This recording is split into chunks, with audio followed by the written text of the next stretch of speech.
Opinion के नए अंक में आपका स्वागत है। दोस्तों, केजरीवाल को जैसा कि आप जानते हैं सुप्रीम कोर्ट से 20 दिनों के लिए अंतरिम जमानत मिली थी और जब उसको जमानत मिली थी उसी समय जो जानकार हैं, जो केजरीवाल को जानते हैं, उन लोगों ने उसी समय में कहा था कि अब ये बंदा जेल नहीं जाएगा, ये लौटकर जेल नहीं जाएगा। और जो उन लोगों की आशंका थी उसकी पहली झलक आज हमें देखने को मिली।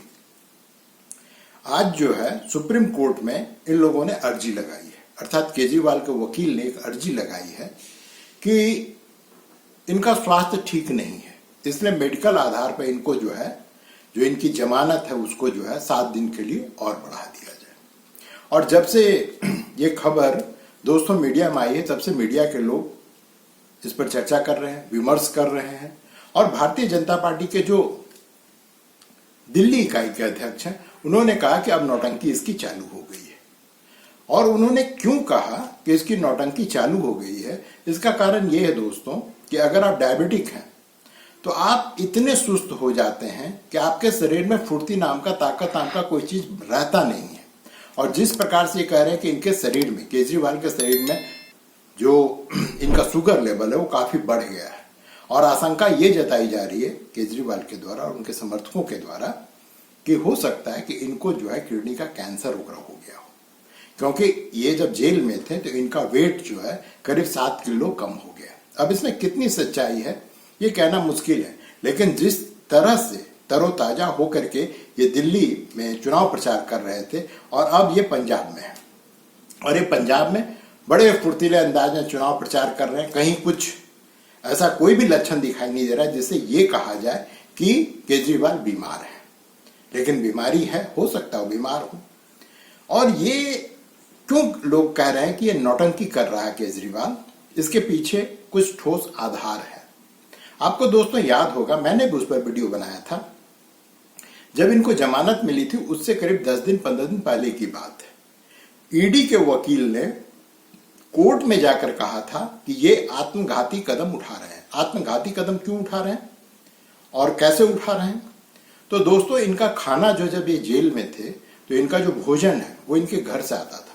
उसमें खूब सारी मिठाइयाँ होती थी, आम, पके हुए आम हुआ करता था और हर वो चीज जो डायबिटिक वालों को मना किया जाता है कि आप इसको मत खाइए, वो सारा चीज इनके खाना में होता था और ये जम के खाया करते थे। तो उस समय लोगों ने कहा कि ये जमानत पाने के लिए, अभी इनको जमानत मिली नहीं थी उस समय, जमानत पाने के लिए ये व्यक्ति जो है अपना शुगर लेवल बढ़ा रहा है जिससे कि बीमार हो जाए और इसको मेडिकल आधार पे इसको जमानत मिल जाए। तो उस समय तो ये हो नहीं पाया क्योंकि ईडी ने इनका पूरा का पूरा जो भोजन का चार्ट था वो कोर्ट के सामने रख दिया, कहा कि जानबूझ करके ऐसा कर रहा है। इस बार जब ये जमानत पर बाहर है और सब जगह चुनाव प्रचार कर रहे हैं, पूरे देश में इन्होंने घूम घूम कर चुनाव प्रचार किया है और अभी ये चुनाव के अंतिम चरण में ये जो है पंजाब में चुनाव प्रचार कर रहे हैं और बड़े ढंग से प्रचार कर रहे हैं। कहीं भी इनके चेहरे पर कोई सिकन नहीं दिखाई देता है, कहीं भी इनके हाव भाव या चाल ढाल से ऐसा लगे कि बीमार हो, लेकिन वो कह रहे हैं कि हम बीमार हैं। और उन्होंने कोर्ट में अर्जी लगा दी है कि हमको जो है मेडिकल आधार पर जो है मेरे जमानत को जो 7 दिन और बढ़ा दिया जाए। तो ये तो बात रही दोस्तों केजरीवाल, और केजरीवाल के आप उसको नौटंकी कहिए या वाकई वो बीमार है, उसकी बात रही। लेकिन इस बीच आप वालों के लिए अभी कुछ भी अच्छा चल नहीं रहा है।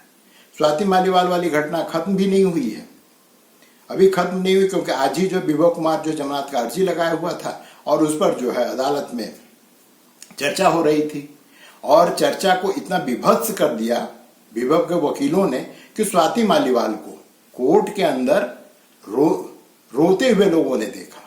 उनसे ऐसे ऐसे सवाल पूछे गए जबकि अभी ये केस ट्रायल में नहीं गया है, अभी सिर्फ जमानत की बात हो रही है, लेकिन इस तरह के उन पर इल्जाम लगाए गए कि वो कोर्ट में रो पड़ी।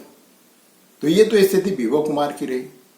लेकिन स्वाति मालीवाल इकलौता समस्या नहीं केजरीवाल के लिए, और केजरीवाल की जो कलई है वो दिन प्रतिदिन कैसे खुलती जा रही है। दोस्तों, आपको याद होगा पिछले दिनों अमित शाह ने कहा कि शराब घोटाला इकलौता घोटाला नहीं है केजरीवाल का, उन्होंने 7 अन्य घोटाले गिनवाए थे। उसमें से एक घोटाला था जो जल बोर्ड का है और ये पानी टैंकर वाला घोटाला। आज times of India times of India ने एक न्यूज प्रकाशित किया है, और वो न्यूज ये है कि इनका एक एमएलए है दिल्ली में, प्रकाश जरवाल, नाम याद रखिएगा, प्रकाश जरवाल, उसने 60 लाख रुपए टैंकर मालिकों से वसूल किए हैं।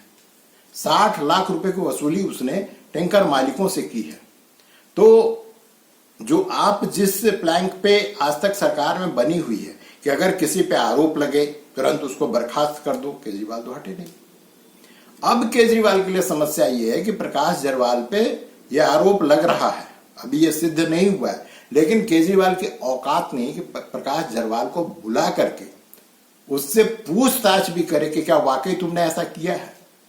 या ये भी हो सकता है इसका एक दूसरा ये, जो कि अन्य राज्यों में है, कि जो नीचे में वसूली की जाती है उसका जो अंतिम सिरा होता है वो सत्ता के शीर्ष तक जाता है। तो क्या ये जो वसूली प्रकाश जरवाल कर रहा था, क्या इसमें से कुछ हिस्सा जो है या तो केजरीवाल के पास सीधे पहुंचता था या पार्टी ऑफिस पहुंचती होगी। अब इन दोनों में क्या सच्चाई है ये कहना तो मुश्किल है, लेकिन ये सत्य है जो लोगों के सामने दिखाई दे रहा है कि इनका जो है प्रकाश जरवाल के खिलाफ कोई भी कार्रवाई कम से कम केजरीवाल की तरफ से नहीं हो रहा है। अब जो भी करना है वो या तो वहां की जांच एजेंसियां करें दिल्ली की। वहां पर एक बड़ी अच्छी बात है कि दिल्ली में जो पुलिस है, लॉ एंड ऑर्डर जो है या जो भी है, वो सबके सब जो केंद्र सरकार के पास में। तो अब केंद्र सरकार फिर कार्रवाई करेगी, फिर जो है केजरीवाल और उनके साथी चिल्लाएंगे कि देखो बदले की भावना से हमारे खिलाफ कार्रवाई की जा रही है। अब जो भी होगा ये तो बात की बात है। अब यहां पर आप ये जो है सो हमेशा आपके लोग हमेशा ये चिल्लाते हैं, देखो हमने राज्य की सूरत बदल दी, हमने सीरत बदल दी, हमने ये कर दिया, हमने मोहल्ला क्लिनिक खोल दिया, हमने स्कूल को जो प्राइवेट स्कूलों से अच्छा बना दिया। दोस्तों वास्तविकता क्या है, पंजाब में पिछले एक सवा साल से जो है आम आदमी पार्टी की सरकार है, भगवंत मान उसके मुख्यमंत्री हैं। 18-19 में 43,000 करोड़ का 43,000 करोड़ से ज्यादा का इन्वेस्टमेंट पंजाब में हुआ था, और इस वित्तीय वर्ष में सिर्फ 3,000 करोड़ का इन्वेस्टमेंट पंजाब में हुआ है। अब आप किसी भी राज्य को कैसे विकसित करेंगे जब आपके यहाँ इन्वेस्टमेंट ही नहीं हो रहा है, जब आपके यहाँ से उद्योगपति पैसा लेके या तो भाग रहे हैं या वहां आने से इनकार कर रहे हैं। ऐसे स्थिति में उस राज्य का विकास कैसे होगा, ये सोचने की बात है। और ये स्थिति तब है जब पूरे के पूरे मीडिया में, चाहे आज पंजाब सरकार हो, पहले दिल्ली सरकार, ये एडवर्टाइजमेंट दिया करते। अभी हेमंत बिस्वा शर्मा जो है, जो असम के मुख्यमंत्री, उन्होंने कहा कि मेरे राज्य में आम आदमी पार्टी का क्या है, और वहां पर पंजाब सरकार की असमी भाषा में वहां पर जो है उसका एडवर्टाइजमेंट अखबारों में छपता है। ये सब क्या बताता है? ये सब बताता है कि आपने मीडिया का मुंह बंद कर रखा है एडवर्टाइजमेंट दे करके, क्योंकि कोई भी मीडिया समूह या उसका मालिक या उसका मैनेजिंग जो एडिटर होता है, जिस पर कि किसी भी चैनल को चलाने की, अखबार को चलाने की जिम्मेदारी होती है, वो कभी भी अपने अखबार को या अपने चैनल को घाटे में तो जाने देगा नहीं। तो करेगा क्या? वो समझौताएं करेगा। वो समझौताएं किससे करता है? सरकारों से करता है। और यहाँ पर तो साफ साफ दिखाई दे रहा है कि वो आपको जो सो थोक के भाव में जो है एडवर्टाइजमेंट दे रहा है। 600 करोड़ 700 करोड़ का एडवर्टाइजमेंट तो सिर्फ दिल्ली सरकार दिया करती है। जब इसकी कान उमेठा है सुप्रीम कोर्ट ने, इसके कान को ऐंठा है कि तुम्हारे पास में रोड बनाने के लिए पैसा नहीं है, इसको 150 करोड़ का कंट्रीब्यूशन देना, सिर्फ 150 करोड़ का एक सड़क का निर्माण किया जा रहा था, जिससे कि यातायात जो है, जो अभी जो बहुत ज्यादा ट्रैफिक जैम रहता है, वो सब कम हो जाएगी। और सारा पैसा केंद्र सरकार को लगाना, केंद्र सरकार को 1200 करोड़ रुपया लगाना था। ये 150 करोड़ रुपया नहीं दिया, टालता रहा। उसके कारण वो परियोजना लटकती रही। अंततः केंद्र सरकार को बाध्य होकर के उस पूरे परियोजना को अपने पैसे से पूरा करवाना पड़ा। तो ये तो इस आदमी का चरित्र है, इस आदमी का चरित्र। और इसके जो भी इसके मंत्री संतरी हैं, उन सब की दीदा दिलेरी देखिए कि आ करके वो इस तरह से इसके बीमारी का बखान करते हैं। बखान ही हम कहेंगे। उनकी मंत्री हैं आतिशी मारलेना, उन्होंने आज प्रेस के सामने आकर के ये जानकारी दी कि इनको जो इनकी जमानत को 7 दिन के लिए और बढ़ा दिया जाए। इन्होंने क्या कहा?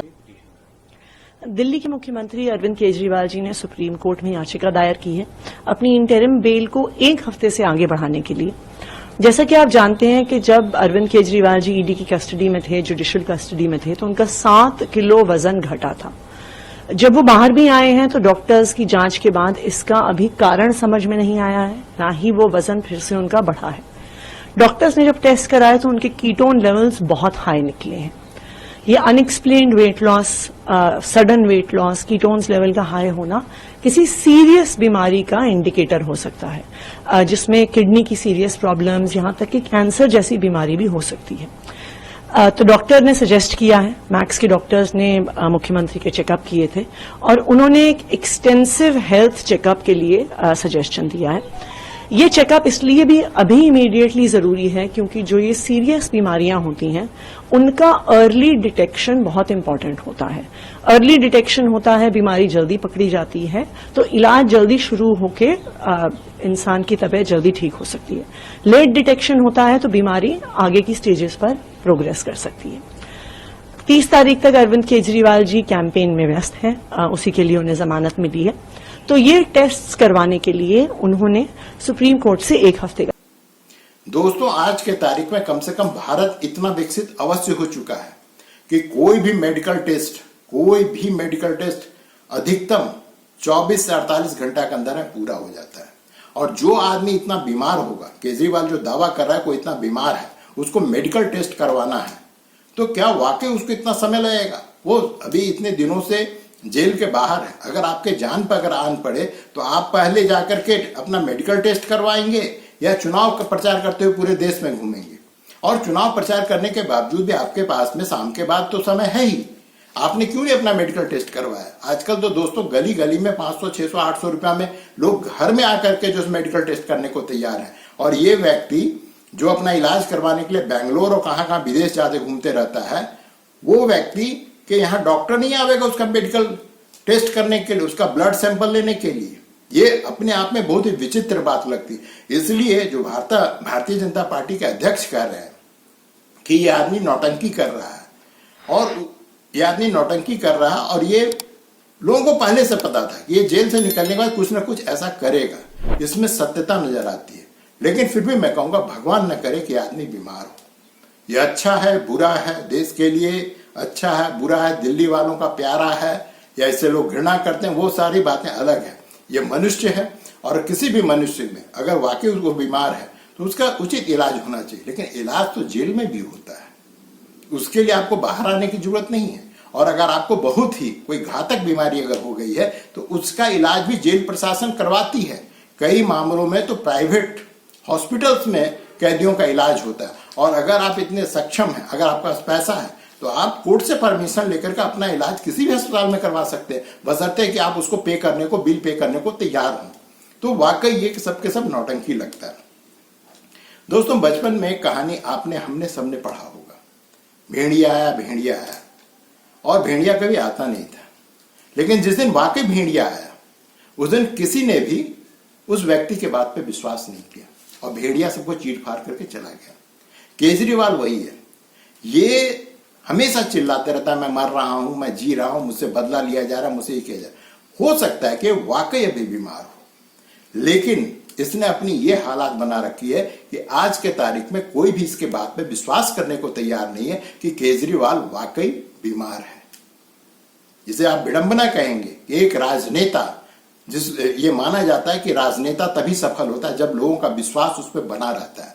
लेकिन ये कैसा राजनेता जो अपने बीमारी के बारे में बात करता है तो उस पर भी लोग विश्वास करने को तैयार नहीं है, उसको भी लोग नौटंकी समझते हैं। सोचिएगा दोस्तों इस पर जरूर। मिलते हैं अगले अंक में, तब तक के लिए आज्ञा दीजिए।